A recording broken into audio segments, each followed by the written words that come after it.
आज बहुत ही बेहतर कॉन्सेप्ट आपका शुरू करने वाला हूँ, जिसको रियल नंबर बोलते हैं। रियल नंबर में भी कौन सा कॉन्सेप्ट है? टर्मिनेटिंग नंबर है, सॉरी टर्मिनेटिंग डेसिमल है। इसको समझ ले, उसके बाद इस पर जो भी क्वेश्चन है उसको सॉल्व करेंगे। टर्मिनेटिंग डेसिमल का डिफिनीशन जो है वो क्या कहता है? Every fractions p by q can be express as a decimal if the decimal expression p by q comes to N and is called terminating decimal. प्रत्येक फ्रैक्शन, जितना भी हमारे पास फ्रैक्शन है, फ्रैक्शन जो कि p by q के form में है, उसको हम डेसिमल के फॉर्म में लिख सकते हैं। क्यों ऐसा कहा गया? डेसिमल के फॉर्म में इसीलिए लिख सकते हैं क्योंकि 4 को अगर 1 से हम डिवाइड दें तो ये हमारा वैल्यू 0.25 आएगा डेसिमल में। ये टर्मिनेट हो गया, एक डेसिमल के बाद ये डेफिनेटली कट चुका है।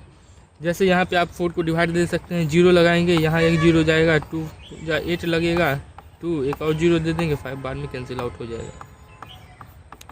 तो आई थिंक ये जो आपका 0.25 है ये टर्मिनेट हो गया है। टर्मिनेट का मतलब हुआ 0.25 के बाद ये पूरी कट चुका है, ये आपका फ्रैक्शन। जैसे एक और एग्जांपल हम लेते हैं 5/8, इसका भी 0.625 आएगा। इसके बाद 2 होल 3/5। तो ये जितना भी फ्रैक्शन है ये सभी टर्मिनेट हो जाते हैं 2.6। ये सभी फ्रैक्शन को हम क्या बोल सकते हैं? टर्मिनेटिंग डेसिमल बोल सकते हैं, टर्मिनेटिंग डेसिमल। इसमें एक बात ध्यान करने लायक है, जो 5/8 जो आपका वैल्यू आया उसका वैल्यू 0.625 आया। और एक और बात रिमाइंड करने वाली है, जैसे 0.25 आया तो 1/4 को डिवाइड देने पे ये फाइनाइटली कट चुका है। इसका मतलब हुआ नंबर लाइन पे हम प्रत्येक रियल नंबर को ड्रॉ कर सकते हैं। तो ये हमारा नंबर लाइन है, ये 0 है, ये 1 है। तो ये दोनों नंबर जो है 0.25 एंड 0.625, ये both number are lie in the 0 and 1, इसी बिटवीन, इसी दोनों के बीच लाई करेगा। तो कहीं यहाँ 0.25 होगा तो कहीं 0.625। आई होप ये क्लियर होगा। तो अगर मान लीजिए इसी में बड़ा नंबर रहा, अगर इसी में बड़ा नंबर रहा, जैसे 13/25 हो गया, या फिर इससे भी कुछ बड़ा नंबर हुआ, 440/550 हो गया, इतना बड़ा नंबर रहा तो हम हर बार तो डिवाइड नहीं करेंगे। तो इसका एक ट्रिक है, ट्रिक आप कर सकते हैं या रूल भी उसको समझ सकते हैं। जब p by q अगर टर्मिनेटिंग डेसिमल रहा, डेसिमल के बाद ये पूरी कट चुका होगा। टर्मिनेटिंग डेसिमल में जितने बार बोलूँगा उतने बार आपको यही समझना है। अगर p by q terminating decimal है तो q का प्राइम फैक्टर जो है वो 2 और 5 होगा, only 2 and 5 only. Prime factor 2 और 5 होगा। जैसे प्राइम फैक्टर कहने का मतलब हुआ, मैं आपको यहाँ समझा दूँ, जैसे 5/32 है हमारे पास, इसका जो डिनोमिनेटर है q का वैल्यू 32 है। जब q का वैल्यू हमारा 32 है तो इसमें 32 को हम क्या लिख सकते हैं? 2 का पावर 5। तो ये हो गया 32 हैज़ नो प्राइम फैक्टर, इसके पास प्राइम फैक्टर नहीं है, किसके सिवाय? Other than 1, other than sorry 2 के सिवाय कोई नहीं है। अब प्राइम फैक्टर बहुत को समझ में नहीं आ रहा है, अच्छा देख लीजिए, यहाँ भी देख लीजिए। प्राइम फैक्टराइजेशन भी मैं यहाँ पे करके आपको सिखा दे रहा हूँ। प्राइम फैक्टराइजेशन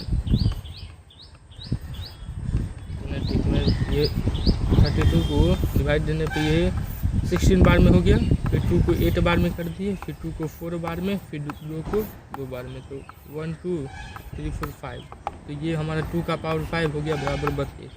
तो Q जो है प्राइम फैक्टर है 2 का, इसमें 2 आ रहा है, 2 के साथ साथ 5 भी हो सकता है।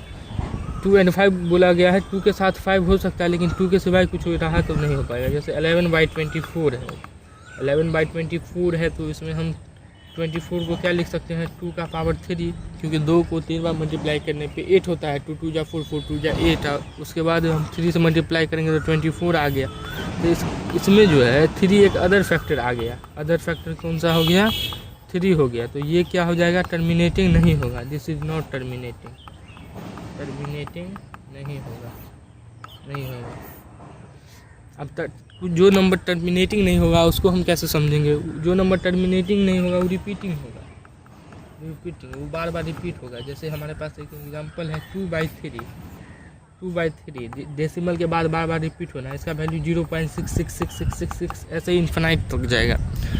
तो इसको हम 0.6 के ऊपर वर्निकुलम या इसको बार भी आप बोलते हैं, ये लगा देते हैं, ठीक है। जैसे 3 सेकेंड एग्जांपल ये है मेरा 3/11, इसका जो वैल्यू होगा वो 0.272727 इन्फिनाइट तक ऐसे ही बढ़ते जाएगा। एक और मैं क्वेश्चन लेता हूँ, जैसे 11/6 है, तो इसमें 1.8 अब 3 ऐसे ही रिपीट हो रहा है, आप इसको डिवाइड दे के चेक कर सकते हैं 1.83 ऐसे। इसमें एक चीज़ हमें बताना है, जैसे एक और एग्जांपल 15/7 है 2.14287142857, इसको डिवाइड देने पे इतना आएगा। ये मैंने एग्जांपल आपकी बुक से लिया है 2.1422857, ठीक है।